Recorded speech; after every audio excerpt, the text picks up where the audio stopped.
She wasn't old enough to crawl or speak, but according to investigators, she could feel pain. 4-month-old Ioni Sounders never had a chance. Police say her tiny body endured weeks of brutal abuse, broken bones, healing fractures, and ultimately a blow she could not survive.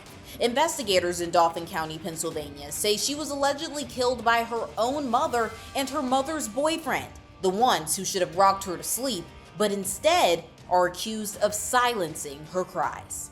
I'm Kennedi Walker, and I'm going to walk you through the heartbreaking tale of red flags that were reportedly never acted on until it was too late. She was just a baby, helpless and innocent, and at 4 months old, her future was stolen before it even began. On March 28, 2025, baby Ioni was pronounced dead. What doctors found when she arrived at the hospital wasn't just tragic, it was criminal. According to an affidavit obtained by WHPTV, Ioni suffered from a compound fracture in her right femur, skull fractures, and multiple rib fractures, some of them already healing. The signs, police say, pointed to something far worse than a simple accident. 20-year-old Layla Sounders, baby Ioni's mother, reportedly told police she had dropped her daughter in the shower, claiming that's how the injuries happened. Police say she even reenacted the supposed accident, but officers weren't convinced. And soon, her story reportedly changed. According to court documents, Sounders allegedly admitted there was no fall or accident. Instead, she said it was her boyfriend, Jose Melendez Padilla, who caused her daughter's injuries. Sounders claimed Padilla had been punching, kicking, and throwing the infant since February, and though she knew what was going on, she allegedly said nothing. The documents claim she even allegedly skipped a scheduled doctor's visit to avoid raising red flags. So Dauphin County Police started digging.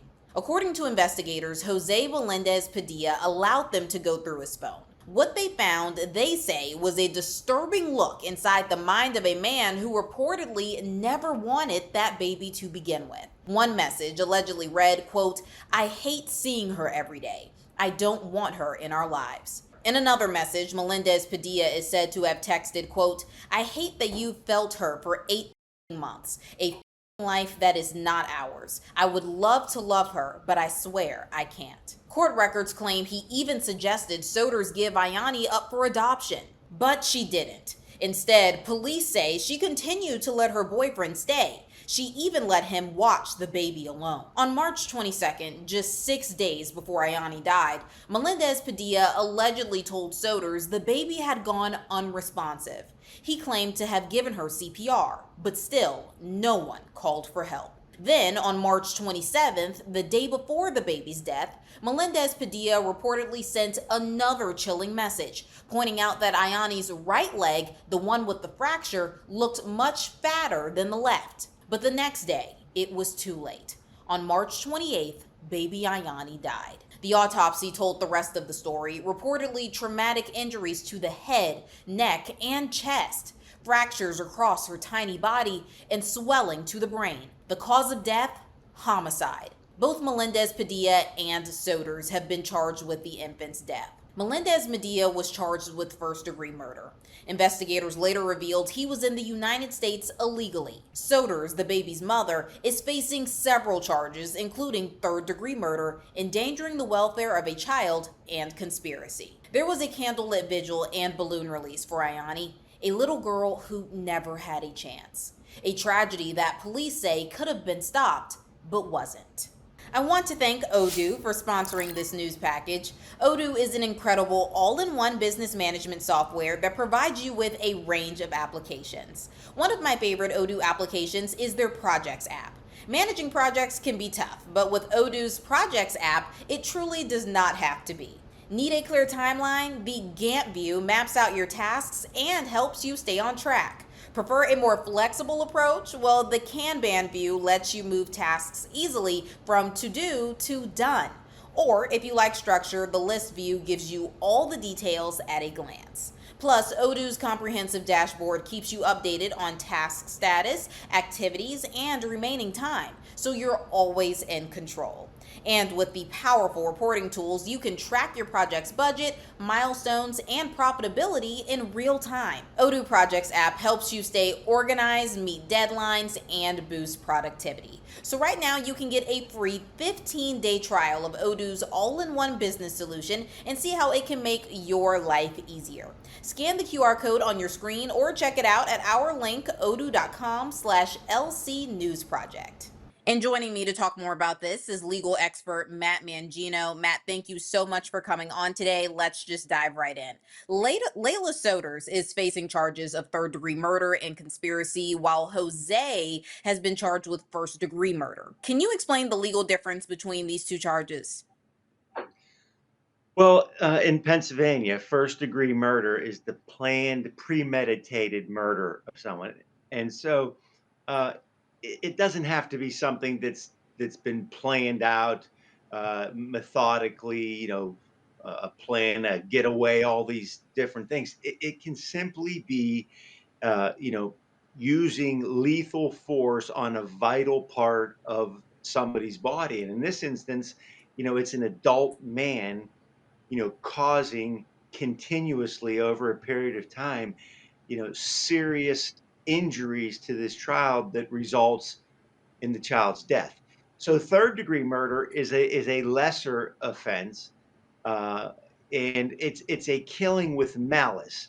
So here we know that essentially this child, this 4 month old, is being routinely beaten by the paramour of the defendant in this case, the mother, and she does nothing to stop it. Not only doesn't she do anything to stop it, she actually covers for him. She actually makes up stories to the police to try to justify these horrific injuries to the 4 month old. And so, while he is the person who's physically harming the child, her conduct rises to the point where it's malice and she can be responsible for third degree murder in that regard. If these allegations are true, can you explain why the charges against her are less severe than those of Jose? Well, looking at these texts that were exchanged between Jose and the mother, um, he specifically says that he hates this child. He can't see this child being a part of their life, and so he has a plan to eliminate this child. So, it's not as though he got a gun and shot the 4 month old, but what he did over a period of time, because we know this has went on for, more than a short period of time because there were healing injuries, healing rib injuries. So we know that this abuse went on, for a period of time and ultimately resulted in the child's death, which, if we read those texts, seem to indicate that was his intent. His intent was to kill this child through, serious physical abuse over an extended period of time. Is there a chance that the mother could, take a deal and potentially, get charged with manslaughter or child endangerment? Or do you think the state just has a case for her to, you know, take a higher charge? Well, this is a serious case. The idea that this 4 month old went through this horrific abuse over an extended period of time, makes this the kind of case where, prosecutors don't necessarily want to bark.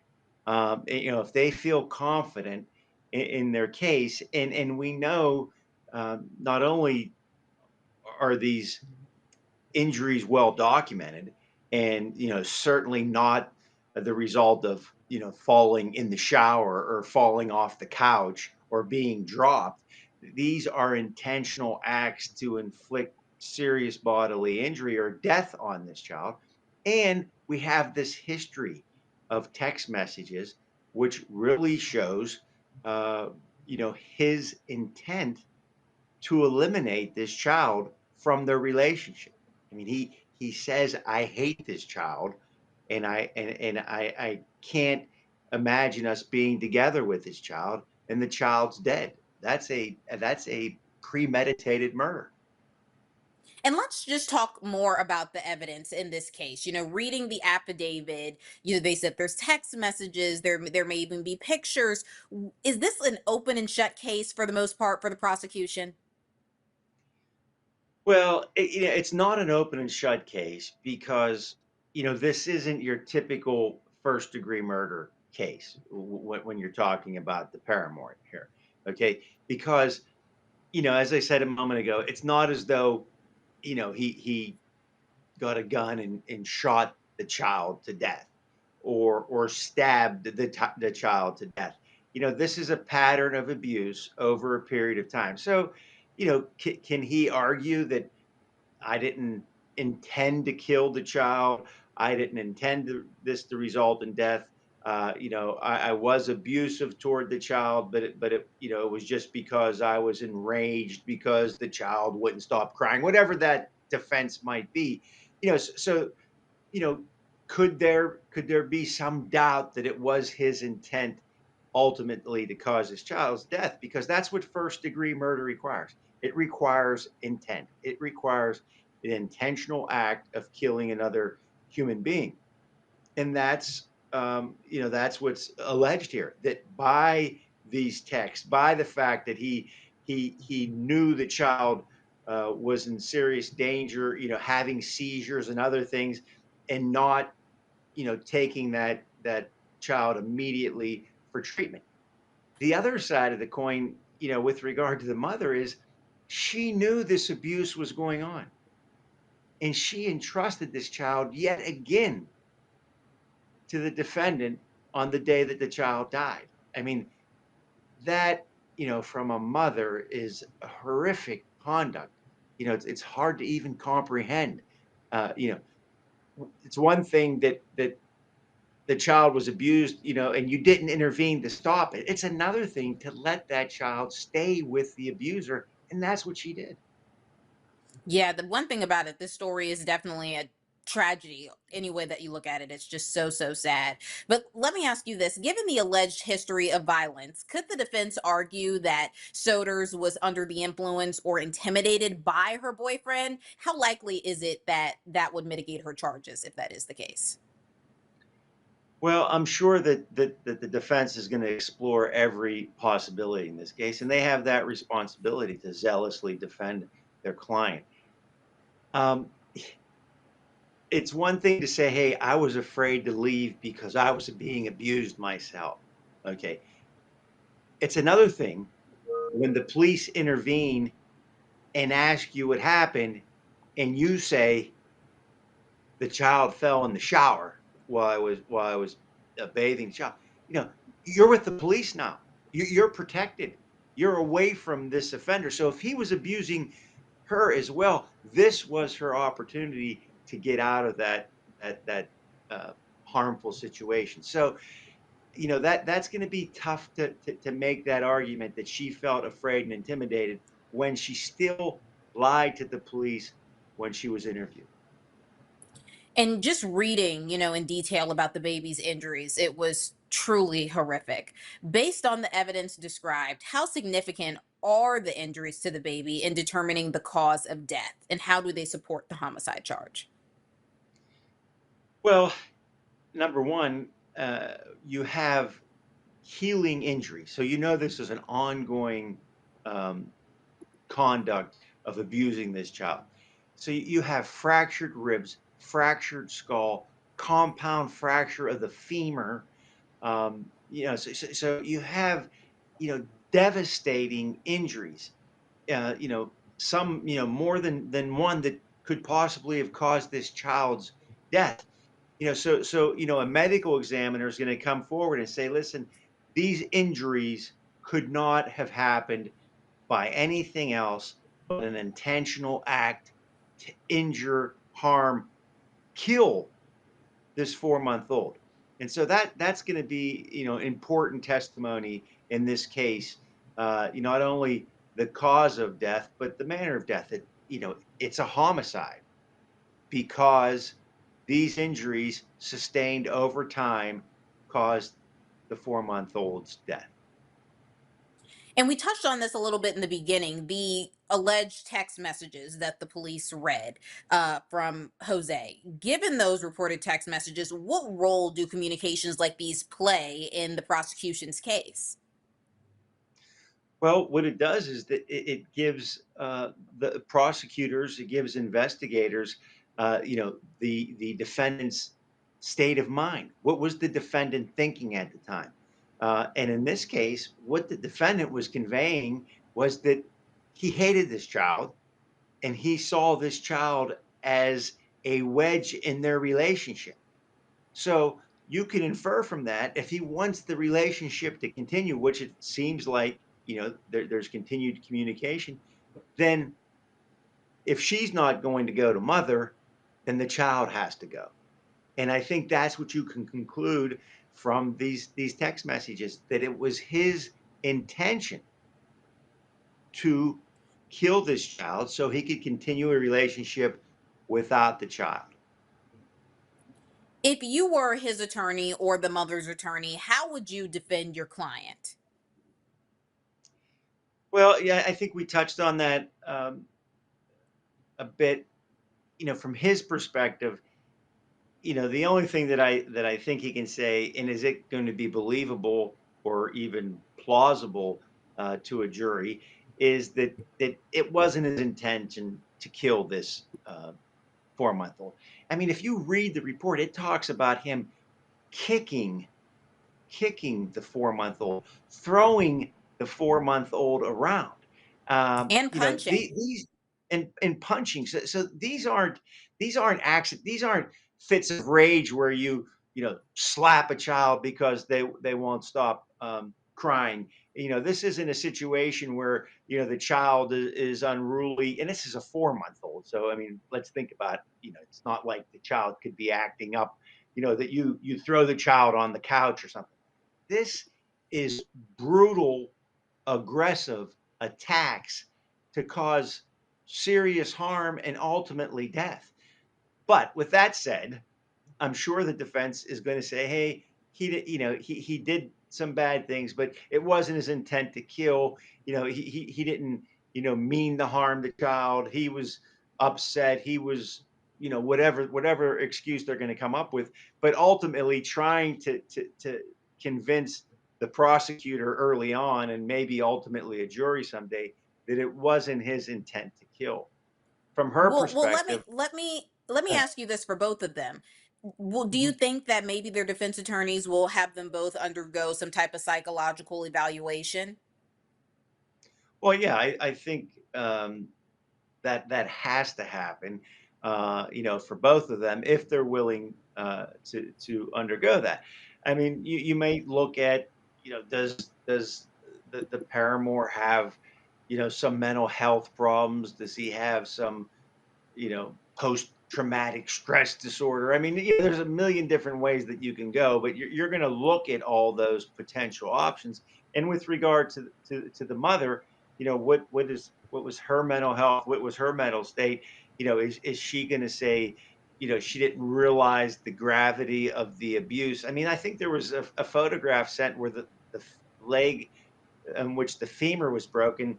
He makes a comment, look, the leg is one leg's bigger than the other. I mean, yeah, because you fractured the femur of this 4-month-old. I mean, all those messages are going to come back, um, you know, to bite um, both defendants in this case. How might the fact that Jose was allegedly in the US illegally impact his trial or sentencing? Well, at least at the outset, it's gonna create a lot of emotion because we know on a national level, this is what a lot of people are talking about, and that's illegal immigration and crime. So it's going to be a hot button issue. Whether he was here legally or illegally, I don't think is going to have a huge impact on his trial. It could be a factor ultimately when he's sentenced. But listen, in Pennsylvania, if you're convicted of first degree murder, it's life without the possibility of parole. So it's not as though he's going to get a lenient sentence in any way or a harsher sentence in any way. In fact, the death penalty is still on the books in Pennsylvania, even though we don't carry it out very often. This could possibly be a death penalty case as well, because this is something that the prosecutors will review moving forward. We talked about how many years he's potentially looking at. What about the mom? Well, murder three is under the crimes code in Pennsylvania, and as I said a moment ago, so first degree murder is life, second degree murder is life. Third degree murder is a felony one. It's punishable by up to 20 to 40 years. Um, so there are sentence guidelines which take in factors such as prior records and things like that. But in terms of the gravity of this offense, there's no greater offense in the Commonwealth of Pennsylvania than third degree murder with regard to the sentencing guidelines. Well, before I let you go, there is a man claiming to be the child's biological father, and he says that he Mhm. believes that the baby is his child, but the mother, Layla Sounders, allegedly never allowed him to take a paternity test. Could he take one now that the baby is deceased? Well, that's an interesting question. I guess that it would be possible uh, to do that. You know, after the child's death. I'm not sure what purpose that would serve.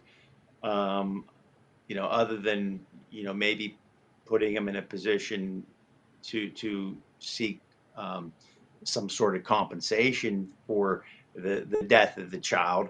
I mean, I'm not sure, but that would, as you well know, is not going to have any impact on how this case proceeds through the criminal justice system. Right, right, absolutely. But you do bring up a good point there about, maybe if he was trying to get some type of compensation, which I'm trying to make clear, he never said that. He never posted anything Yeah. about that. But technically, could he sue the mother for a wrongful death? Yeah, he could. He could do that. The question ultimately would be, you know, what resources does she have if you were able to successfully um, sue her? I mean, it's one thing to sue a huge company. It's another thing to sue somebody who has insurance. Another thing to sue somebody who might be going to jail for 20 to 40 years.